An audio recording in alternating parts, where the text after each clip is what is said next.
Assalamualaikum warahmatullahi wabarakatuh. Perkenalkan, nama saya Ferry Hanyuljannah. Di sini saya akan mempresentasikan tentang detektor untuk memenuhi tugas mata kuliah metode pemisahan. Yang saya hormati Bapak Profesor Dr. Renat Renaldi Idrus SSI selaku dosen pengampu pada mata kuliah ini. Outline dari presentasi ini, yang pertama, pengertian detektor, yang kedua, penggolongan detektor, yang ketiga, detektor pada High Performance Liquid Chromatography atau HPLC, kemudian yang terakhir, detektor pada gas chromatography. Yang pertama, pengertian detektor. Detektor pada kromatografi merupakan suatu sensor elektronik yang berfungsi mengubah sinyal dari gas pembawa dan komponen-komponen di dalamnya menjadi sinyal elektronik.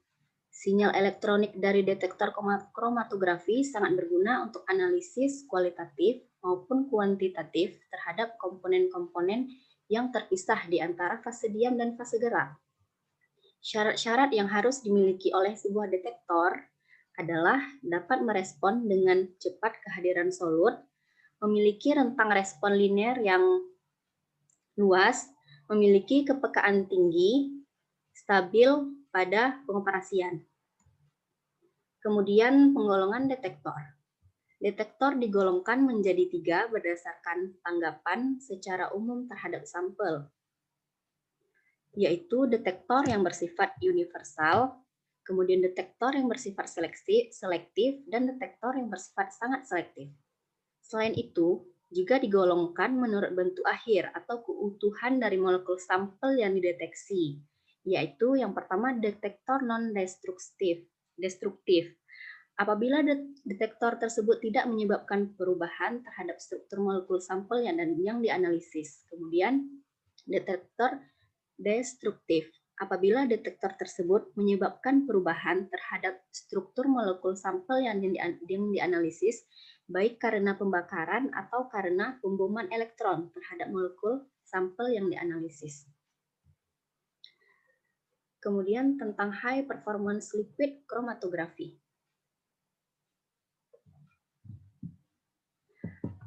HPLC merupakan salah satu teknik kromatografi untuk zat cair yang biasanya disertai dengan tekanan tinggi. Seperti teknik kromatografi pada umumnya, HPLC berupaya untuk memisahkan molekul berdasarkan perbedaan afinitasnya terhadap zat padat tertentu. Cairan yang akan dipisahkan merupakan fasa cair dan zat padatnya merupakan fasa diam. Teknik ini sangat berguna untuk memisahkan beberapa senyawa sekaligus, karena setiap senyawa mempunyai afinitas selektif antara fasa diam dan fasa gerak tertentu. Dengan bantuan detektor serta integrator, kita akan mendapatkan kromatogram.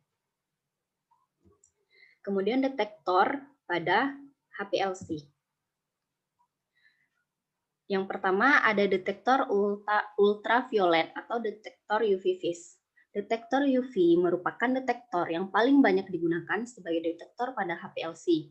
Detektor UV memiliki sensitivitas dan reliabilitas yang baik, serta cocok digunakan pada banyak golongan analit. Meskipun faktanya detektor UV kurang sensitif terhadap senyawa-senyawa nonpolar dan senyawa yang tidak memiliki gugus kromofor. Pada umumnya, analit menyerap sinar UV pada panjang gelombang 200 sampai 350 amplitudo. Analit ini biasanya memiliki satu atau lebih ikatan rangkap atau semua analit yang memiliki elektron sunyi. Kemudian ada 2 tipe detektor UV yang dapat digunakan. Yang pertama adalah detektor fixed wavelength. Detektor ini terdiri dari sel silinder kecil dengan volume 2 sampai 10 mikroliter yang dilewati oleh aluran eluen dari kolom. Sinar UV melewati sel dan jatuh pada sensor fotoelektrik. Panjang gelombang cahaya tergantung pada jenis lampu yang digunakan. Tersedia beberapa jenis lampu yang dapat memberikan sinar UV pada panjang gelombang 210 sampai 280 nanometer. Sumber sinar yang paling populer adalah lampu uap merkuri, karena lampu uap merkuri dapat memancarkan sinar dengan panjang gelombang, di mana banyak analit dapat dianalisis pada panjang gelombang tersebut. Fixed wavelength adalah detektor yang kromatografi cair kinerja tinggi, 70 relatif murah harganya, di mana detektor ini beroperasi pada satu panjang gelombang tertentu dengan intensitas sinar yang sangat tinggi, sehingga detektor ini memiliki sensitivitas instrik lebih baik daripada detektor multiply wavelength. Kemudian detektor multi wavelength. Pada detektor ini langsung dilakukan penghambatan pada rentang 3 panjang gelombang sekaligus, yaitu panjang gelombang analit, konfirmasi, dan pembanding sehingga dapat mempercepat proses deteksinya pada rentang spektrum yang luas dan lebih untuk deteksinya.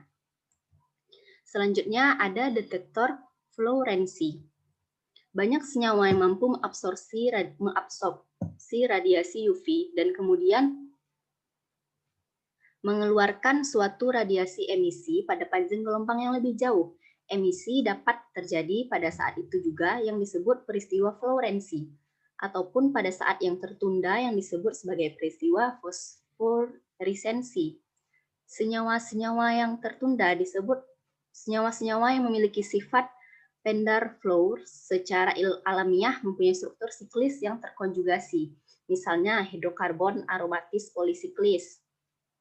Senyawa yang tidak berpendar fluor dapat juga dirubah menjadi senyawa yang berpendar fluor dengan mereaksikan suatu reagen tertentu. Kelebihan detektor fluor daripada detektor lainnya adalah batas deteksi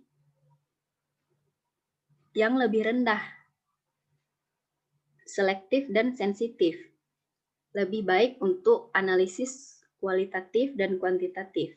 Kelemahan detektor ini adalah terkait dengan rentang linearitasnya yang sempit, yakni antara 100 sampai dengan 10.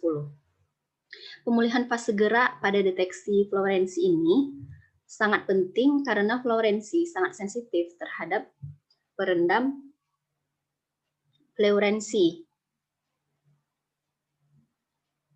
Pelarut-pelarut yang sangat polar dan ion-ion halida akan merendam fluorensi. pH fase gerak juga penting terkait dengan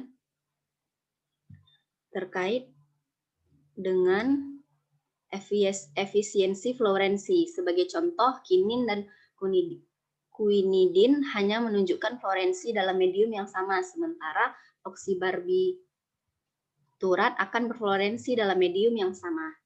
Kemudian yang ketiga ada detektor elektrokimia. Detektor banyak senyawa organik dapat dioksidasi atau direduksi secara elektrokimia pada elektroda yang cocok. Arus yang dihasilkan pada proses ini dapat diperkuat hingga memberikan respon yang sesuai. Kepekaan detektor elektrokimia pada umumnya tinggi. Detektor elektrokimia paling banyak digunakan adalah detektor konduktivitas dan detektor amperometri. Fase gerak yang digunakan ketika menggunakan detektor ini harus mengandung elektrolit pendukung, sehingga fase geraknya harus yang bersifat polar. Keuntungan detektor ini adalah terkait dengan kepekaannya yang tinggi. Pendeteksian jenis ini telah digunakan, misalnya untuk neurotransmitter dan metabolit mereka di dalam fluida ekstraseluler dari jaringan otak hewan. Kemudian selanjutnya ada detektor indeks bias. Detektor indeks bias merupakan detektor yang bersifat universal yang mampu memberikan respon atau sinyal pada setiap zat terlarut. Detektor ini akan merespon setiap perbedaan indeks bias antara analit atau zat terlarut dengan pelarutnya atau fase gerak. Kelemahan yang utama detektor ini adalah bahwa indeks bias dipengaruhi oleh suhu. Oleh karena itu, suhu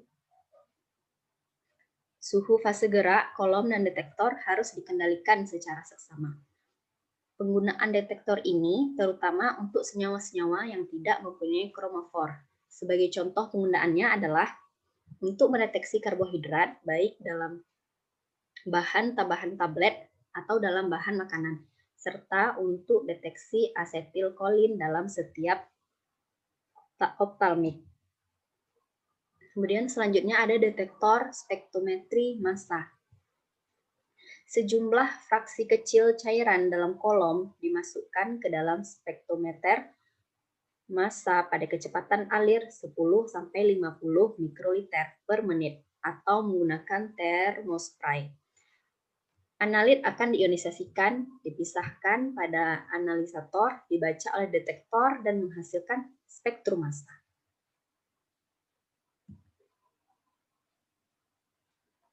Kemudian ada gas kromatografi. Gas kromatografi merupakan jenis kromatografi yang umumnya digunakan dalam analisis kimia untuk pemisahan dan analisis senyawa yang dapat menguap tanpa mengalami dekomposisi. Penggunaan umum gas kromatografi mencakup pengujian senyawa tertentu atau pemisahan komponen berbeda dalam suatu campuran, yaitu kadar relatif komponen tersebut dapat pula ditentukan. Dalam beberapa kondisi, gas kromatografi dapat membantu mengidentifikasi senyawa. Detektor yang digunakan pada gas kromatografi yang pertama ada detektor konduktivitas termal. Detektor jenis ini paling banyak digunakan dalam gas kromatografi. Sifatnya keras, fleksibel, dan relatif linier pada rentang yang luas. Akan tetapi, jika dibandingkan dengan detektor gas kromatografi jenis lain, detektor ini dianggap kurang sensitif. Selama operasi berlangsung, perbedaan konduktivitas termal antara gas pembawa murni dan gas pembawa komponen tambahan dalam aliran gas atau efluen dari kolom pemisahan perlu diukur. Detektor ini menggunakan filamen yang dipanaskan yang ditempatkan dalam aliran gas. Jumlah panas yang hilang pada filamen tergantung pada konduktivitas termal gas. Ketika zat dicampur dengan gas pembawa, konduktivitas termal mengalami penurunan, kecuali untuk hidrogen dalam helium. Dengan demikian, filamen menahan lebih banyak panas, suhu, dan hambatan listriknya meningkat. Pemantauan resistensi filamen dalam rangkaian jembatan Wheatstone memberikan cara untuk mendeteksi keberadaan komponen sampel. Sinyal muncul sebagai puncak pada grafik sebagai visualisasi terhadap proses yang berlangsung. Volume detektor perlu disesuaikan dengan kolom pemisah. Dari semua detektor, hanya detektor jenis ini yang merespon apapun senyawa dicampur dengan gas pembawa. Efluen dapat dilewatkan melalui detektor konduktivitas termal dan kemudian dilanjutkan ke detektor kedua atau pengumpulan fraksi dalam kromatografi gas preparasi. Gas kromatografi linearitas detektor berjalan baik pada kisaran konsentrasi rendah, tetapi tidak pada rentang yang tinggi. Dalam rentan persen tinggi, kalibrasi banyak titik adalah satu-satunya cara untuk memperoleh pengukuran yang akurat. Selanjutnya ada flame ionization detector. Detektor jenis ini banyak digunakan karena memiliki sensitivitas yang tinggi, 0,02 coulomb per gas hidrokarbon per gram hidrokarbon. Rentang dinamis linier yang lebar dan memiliki respon yang baik pada hampir semua senyawa organik. Detektor ini juga memerlukan penambahan hidrogen ke kolom efluen dan melewati campuran melalui jet. Gas terionisasi, partikel bermuatan dan elektron dihasilkan selama pembakaran akan melewati elektroda silinder. Tegangan diterapkan di jet dan elektroda silinder mengatur arus dalam partikel terionisasi. Elektrometer bertugas untuk memonitor arus untuk memperoleh ukuran konsentrasi komponen. Sebuah koil penyala dan sensor nyala ditempatkan di atas jet untuk menyalakan nyala api yang sudah padam. Seluruh unit tertutup dalam cerobong sehingga angin tidak berpengaruh dan dapat dipanaskan untuk menghindari kondensasi tetesan air yang dihasilkan dari proses pembakaran. Kemudian yang ketiga, ada thermionic ionization detektor atau NP detektor.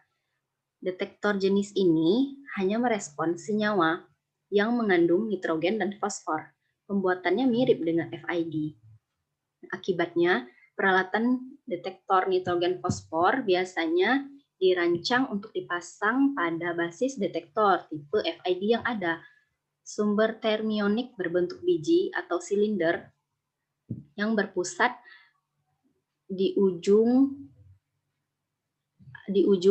api, berpusat di atas ujung api. Biji-bijian ini terdiri atas senyawa logam alkali. Temperatur di set antara 600 sampai dengan 800 derajat Celcius. Nyala api hidrogen digunakan untuk menekan respon ionisasi dari senyawa yang tidak mengandung nitrogen atau fosfor. Dengan aliran hidrogen yang sangat kecil, detektor mampu merespon nitrogen dan fosfor.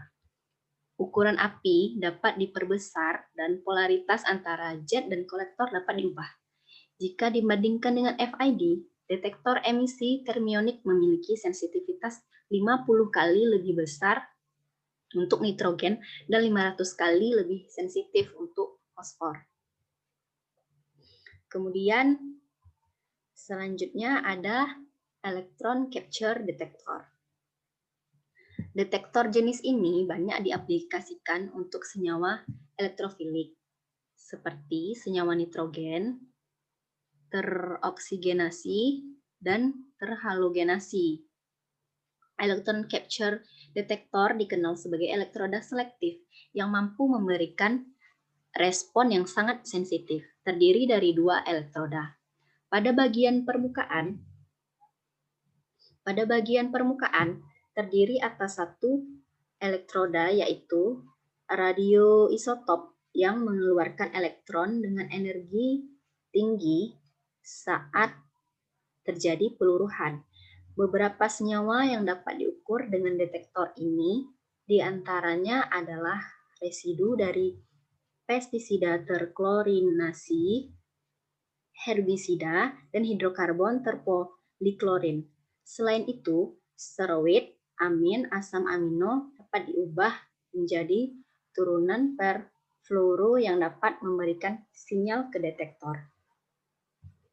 Yang terakhir ada flame photometric detector. Detektor jenis ini banyak digunakan untuk senyawa fosfor dan sulfur.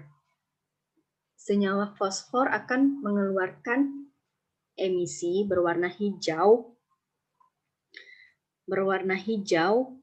dan pada panjang gelombang 500 sampai dengan 510 sampai dengan 526 nanometer karena adanya senyawa HPU.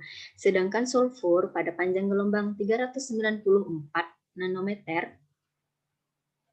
Fosfor dan sulfur dapat dideteksi dengan menggunakan foto multiplier. Respon detektor terhadap fosfor linier, sedangkan sulfur tergantung dari konsentrasi. Flame photometric detector digunakan untuk penentuan residu pestisida yang mengandung fosfor dan sulfur. Juga banyak digunakan untuk mendeteksi senyawa gas sulfur. Mungkin hanya ini dapat saya presentasikan. Lebih dan kurang saya mohon maaf. Saya akhiri. Assalamualaikum warahmatullahi wabarakatuh.